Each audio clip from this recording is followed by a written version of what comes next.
This conference will now be recorded. Well, hello there, Susan Farrar, and happy Memorial Day of our COVID extravaganza. I'm excited to speak with you today about impact investing. And we've known each other for a little while now, and it's great always to speak with you. Before we begin, could you just explain your role at Community Foundation Santa Cruz County and what the foundation does, and kind of give us a little brief overview of your position and how long you've been there and things like that?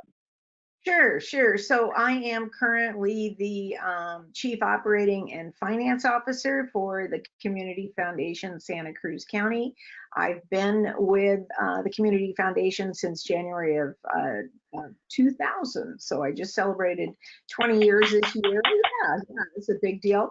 Have certainly seen it evolve. When I first started, it was probably about 15 million in assets and probably 150, maybe 200 funds. There was, I think, one donor advised fund at the time.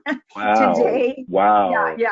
It was a single fund, and they actually kind of wanted to run the spending as if it was an endowment. So it wasn't even like a, fully active, really spending it. So since then, obviously, the donor advised world has evolved, as has the Community Foundation, and lots of pieces related to it. Today, we are about 136 million. We were approaching 150 at the end of last year, but given the investments performance and so forth, and 625 funds. So wow, huge growth. Yeah. In terms of the proportion that is donor advised, last year we did grant making of 12.6 million, primarily in Santa Cruz County, although we do have some donors that we facilitate their grant making, and they do make grants to national organizations and so forth. Of that 12.6, it looks like 9.4, I'm looking at my numbers here, 9.4 was from donor advised funds. So the bulk of our grant making today is from donor advised funds. Yeah, so I have a controller, we have a payables clerk, we're all sheltering in place right now and trying to adjust to all of that. We have a staff of about, I think it's about 15 point something FTEs right now. We've got some part-time folks, so number of bodies is a little bit increased. New CEO about 2.5 years ago, so things have changed from the traditional siloed departments to a lot more merging, things like a communications officer we've got, but impact and engagement type people we have now working with this, and it's everybody's got a part of the team. So great. And can you just briefly describe Santa Cruz County and some of the issues you guys see there? What are the big challenges or opportunities you see there? Yeah, geographically, we're actually probably smaller than some counties, but we've got, we used to say 250,000 people. I think we're probably well into the 300,000. We'll see what the census pops up with.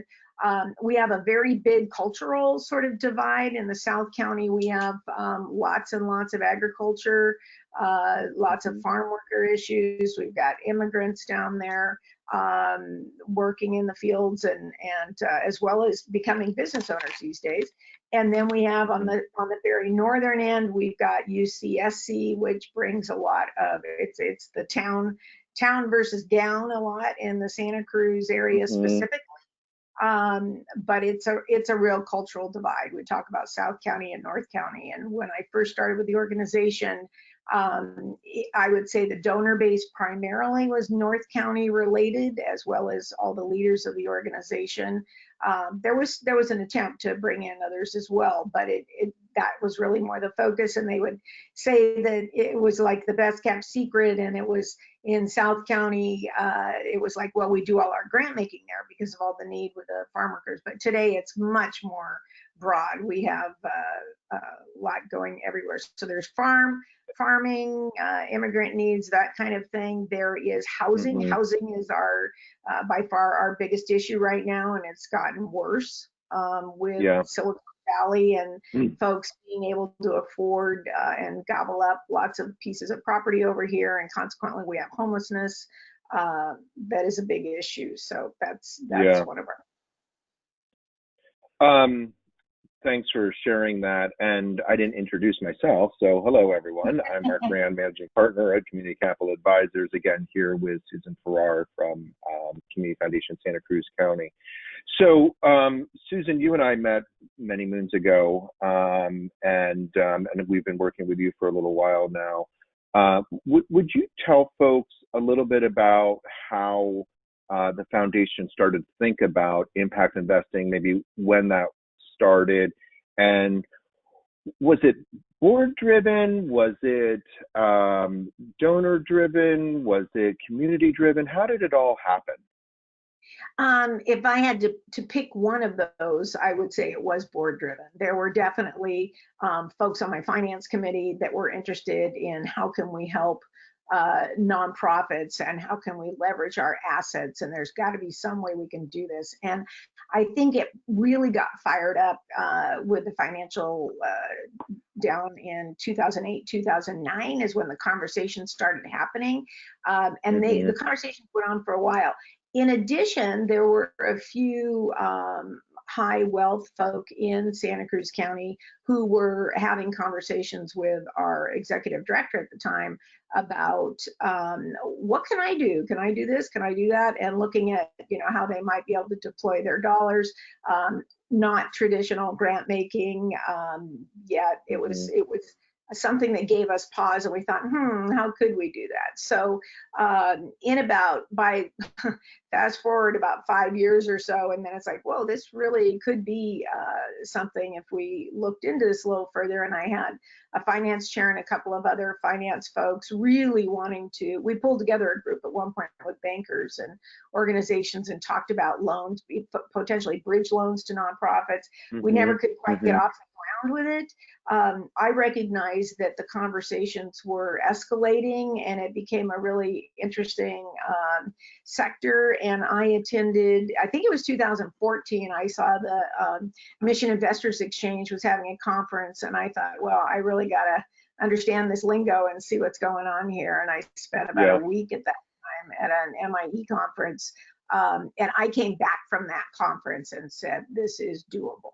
And once it's legit. It's totally legit. Well, I was afraid, how do you do due diligence? I'm not a loan officer. I started with an organization as a generalist, and it was a big deal to understand fund accounting and complex investments when you're getting into the tens of the millions of dollars at the time. So it was really helpful for me to realize that there was support there. There were templates. There were colleagues that I knew that, including yourself, a lot of people in the Bay Area that I knew who weren't quite into it yet, but were getting there. And I was able to have a network and realize it was possible. From there, if you want me to continue along that line. Sure. Yeah. I put together some presentations for these folks, primarily initially with the finance committee, and eventually they were very anxious and wanting to go with it, and decided to bring it to the board. So we started having strategic conversations with the board about it. And of course, where would this funding come from? And initially decided, it was pretty quick, decided to do it as a piece of an asset allocation of our socially responsible investment pool. At the time we still have today, a long-term pool, which is just your basic, typical balanced pool for long-term investments. We have a socially responsible, which has, at that time, it was just the classic screens for, SRI type of things, guns and tobacco and so forth. Right. Negative screens. Yeah, negative screen, a short-term duration pool and a money market pool for donors to go into. So they decided, well, let's consider a slice of the SRI pool, and we were also increasing the percentage of the portfolio in the alternative investment space, and decided, well, in the socially responsible pool, let's take that entire alternative investment space, which at the time was about 10%. And consider it as assets available to do some mission investing with. And today it's a 20% allocation of that pool, which actually totals about, 4.6 million right now available in that pool, some of which is deployed. There are still dollars available, well over $3 million that we could deploy. But we've been just running fairly quickly ever since. So started with the CDFI with Opportunity Fund in 2015, and then had a big gap at that point. It was like, okay, let's figure out what the rules and policies and committee structure and charter and all of that would be. So that's when I reached out to you at Marin at the time. And you were about to break off, and after you did that, had furthered the conversations about, whoa, how can we get these policies and procedures established? And so we spent quite a bit of time doing that.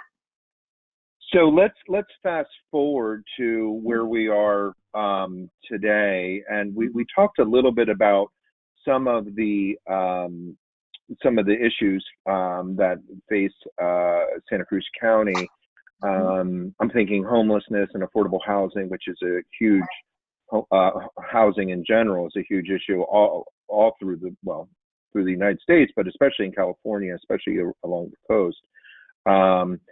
You mentioned investing specifically in a CDFI Opportunity Fund, and that was kind of the first investment out of the gate. And then, since then things have pivoted, and the foundation has now started to do direct investments as well. And specifically, I'm thinking about, and you don't need to name names, or if you feel comfortable, that's fine too, but making direct investments into affordable housing to address some of these needs. If you could just talk to me a little bit about kind of that pivot. I would say it initially it was donor driven as well, that we got into that space.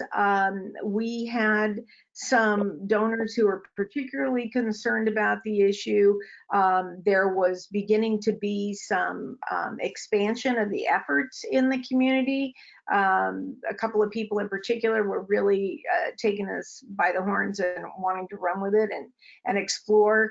Homelessness was really in the face of everybody, with camps popping up and so forth. And we had a homeless shelter services organization that was beginning to address this stuff, but the need just became rampant. So I think donors were interested, as well as our board. We had done a big strategic effort back in 2015, 2016, and housing and economic development really was one of the key pieces, and education, those three in particular, that came out of that with our focus there. So I guess one of my questions or follow-up questions is how has impact investing or lending to nonprofits or lending to nonprofits really, how has that added to the impact that the foundation has seen?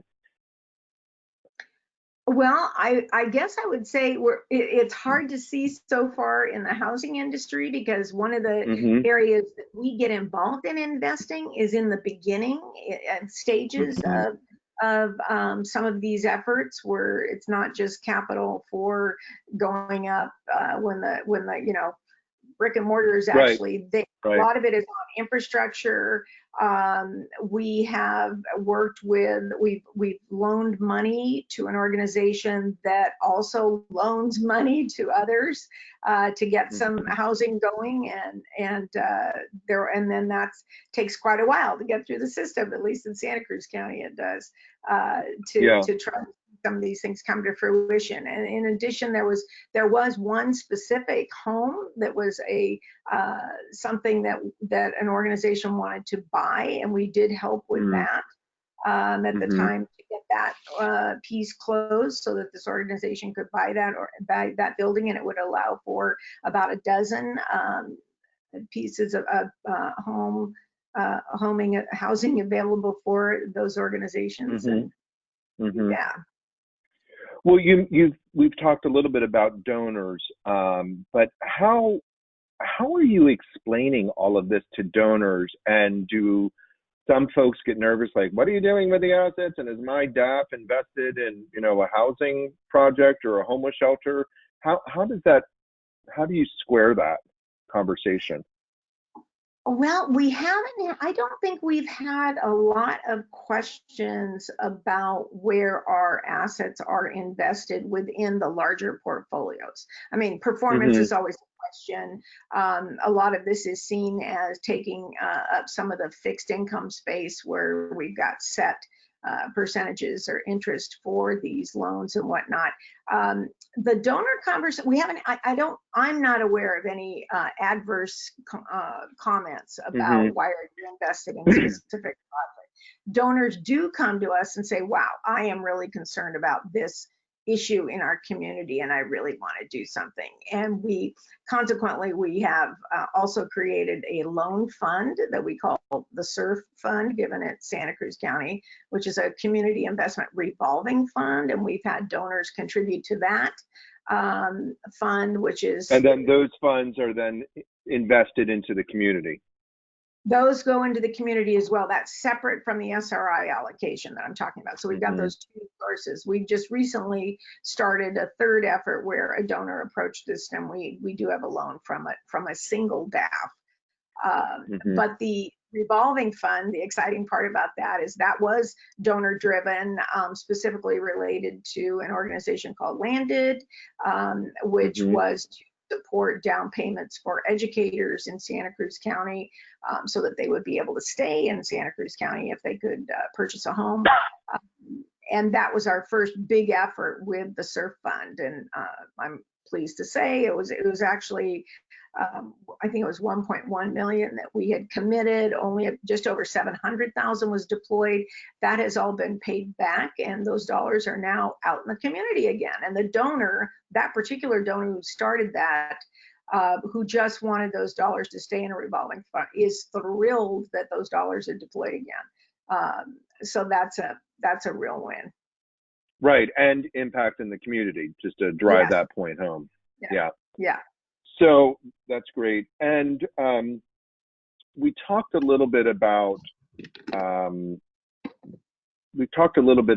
of the different investments and all of that. And we'll dive into that momentarily. But when you were setting up the fund, what were like the big questions that you had? And, were you concerned, or, you're like, oh, should we do this or shouldn't we do this? And of course I know this story, but I think it's an interesting story about how folks became a little bit more comfortable with this idea. You addressed it a little bit. Well, I would say we knew we had to get some structure in place, right? And so I looked at different and considered that. But we really hit pause and decided we needed to come up with some policies and procedures. I was reaching out to you for that, and in fact, ultimately engaged you to guide us through that process with the companies that you were involved in. And got hooked up with an attorney that you had recommended, and we love her. Once we worked through a committee charter, who would be on the committee, then we had to come up with the quality of our loans. I would say the piece that was the biggest stumbling block for me, and made me nervous, was coming up with the whole things about credit ratings and what are the parameters around underwriting and all of that. And so we took some time to get those procedures together, and you and I swatted that back and forth a couple of times, if I recall. Just a couple. And what I would say is, and with all respect, most CFOs I know are pretty conservative by nature, in terms of financially thinking, and yet we were able to say, okay, I've got this concern about risk, and then how do we address it? And that's what I thought was really healthy, just to say, like, okay, here's where I'm concerned, and then how do we move beyond that? Yeah, and I will say that my comfort level came from knowing I had support from behind the finance committee, not only just the finance, but some specific players that had previously been involved with our organization, some back in that conversation in 2008, Mm-hmm. including bankers that I had available to review those documents and whatnot. And two people in particular really took the lead on that and made, lots and lots of recommendations that the committee adopted. So they spent quite a bit of time working through those pieces. So my comfort level came knowing that those folks were supporting it. And I knew that it had been tried and true. We really didn't have a template for this one. We had to go out and find those and massage it to the comfort level of our committee. Yeah. Can you go back just 1 second? I just want to be really clear about, like, where did the money come from? Because when I talk with foundations, they're like, okay, well, where's this all going to come from? This is a great idea, but like, how is this going to happen? So would you just kind of walk through that portfolio again? Yeah, sure. So we, with our socially responsible investment pool, and at the time, I think it was probably only about 10 million strong, our committee decided that, that was one, and this would be the finance committee rather than the impact investing. The impact investing was coming up with all the logistics on underwriting, all those good things, and, what we wanted the parameters of the portfolio, the impact investment portfolio to be. But the finance committee is the one who said, hey, yeah, this could be really considered sort of a fixed income because it's got interest rates attached to it. I had to engage our investment consultant because he's the one who's really charged with the responsibility of managing the performance on our investments. And this was cutting into that. So we engaged him in the conversation. I think he sort of saw it as a fixed income piece as well, but given the risk factors involved and whatnot, we did decide to consider it part of the alternative investment allocation of the pool. So initially it was about 10% of that pool. It kind of went up to, well, maybe to 15%, and it's probably been 4 years ago now that the committee said we want the AI component of both our long-term pools to be 20%, and of the SRI pool, we want that. The goal is to have it fully deployed with local investments and with this impact investing portfolio. And we're working on that now. Yes, we are. And there's still quite a bit there. The other thing is, and the term came up from one committee member about wanting to keep some dry powder for opportunities that arise. And the fact that we also have this revolving loan portfolio and are considering other ways of supporting donors' interests.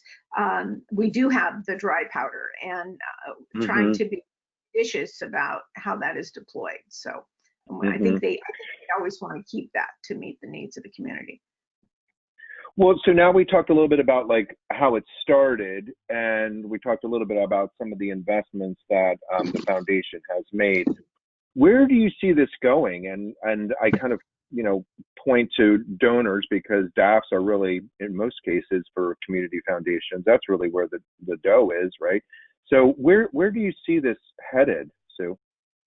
I do see another type of a pool that is not a revolving loan pool, but that or the pool or fund itself might be, but that donors have an opportunity to say, oh, sure, I'll put a part of my portfolio into that. And I've seen that model. I think it's a great model. We currently do not allow donors to go 50% in long-term, 50% in short duration or anything like that.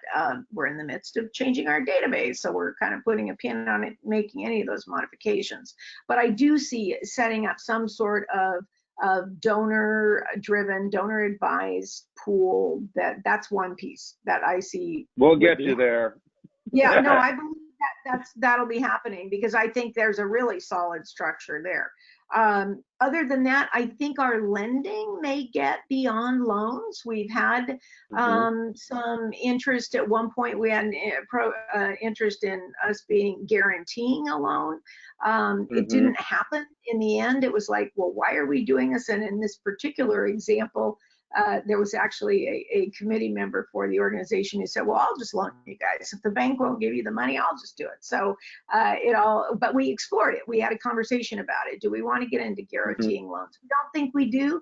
We don't think we, at this moment, now that's not to say it wouldn't happen, but at the moment, we sort of thought we don't want to tie up capital by guaranteeing. It felt like it's not giving us the impact that we would want.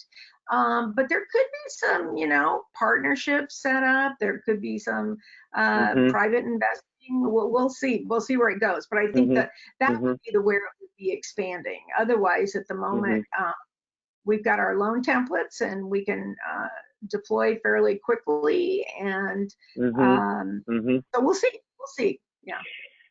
And what about for foundations, smaller foundations, and now you guys have reached that $100 million mark. So again, congrats on that. But for some of the smaller community foundations or folks new to this space, what words of advice do you have for them? Oh, I think get your structure in place, because the conversations come up once it's apparent that you are doing this. Word gets out, and you're going to be asked very quickly for lots of investment opportunities. And so you need to have your structure in place that you are comfortable with as the finance person in the organization, but also that you've got the support of your finance committee folks or whoever is looking at your investments, your board, certainly the leadership of the organization. You've got to have that in place, and that was invaluable. We strayed from it, and there was a lot of lingo in there about these are guidelines, these are rails on the program, but our goal is to have the impact and meet need in the community. So that's really important to have that structure in place, because I would expect it could go sideways really quickly without the structure. So yeah, and I think it's get that structure in place, get clear on where the money is coming from, get the structure in place, get ahead of these conversations, because these conversations are happening in your community. Whether you know it or not, right? So that's right. You don't want to be flat-footed. So get ahead of the curve on this. And hate to use that expression right now, but okay. And then any other thoughts on impact investing or community foundations? Any other thoughts on something like that that you wanted to share with other folks? The other thing that happens for us being a community foundation, and our mission is Santa Cruz County, a geographic area, and our part of our farming community can kind of blend into others, and that's okay too.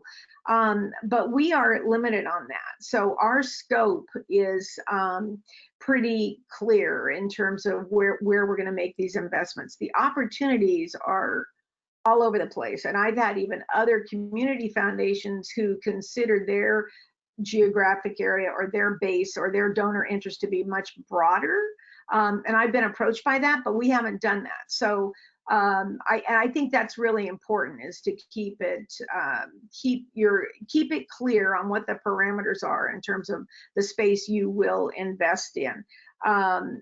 I think CDFIs are a great way to get started because they're fairly tried and true. I mean, there's a lot of good ones out there, and you can feel more secure about that rather than going into the wild, wild west on your own. And there are resources. Look for the resources. Get the resources to be sure that you've got the structure in place that accommodates it all. Yeah, that's great. And last question. So you've gone from a little bit of like feeling a little nervous to where would you say the foundation is now, or you personally on this topic? Well, change in CEO made a difference for us in that she is extremely externally focused, and she is out there having conversations, and the fact that there was that change period for us, she was doing a lot of listening with organizations and donor base and just everyday individuals and nonprofits and hearing the needs. So she's out there doing that. She'll come back to me and say, here's what we're looking at. I'm glad because I still do have a lot on my plate beyond just this program. It's really important for me to have a consultant like Community Capital Advisors to be able to rely on, to just call up and ask the smallest question possible, or really like, whoa, this one looks a little dicey. Tell me how to navigate this. Help me navigate it. Also having an attorney, we haven't needed her in a while because we've got a pretty good template right now. But I know that she's there, and that's nice to have. For sure.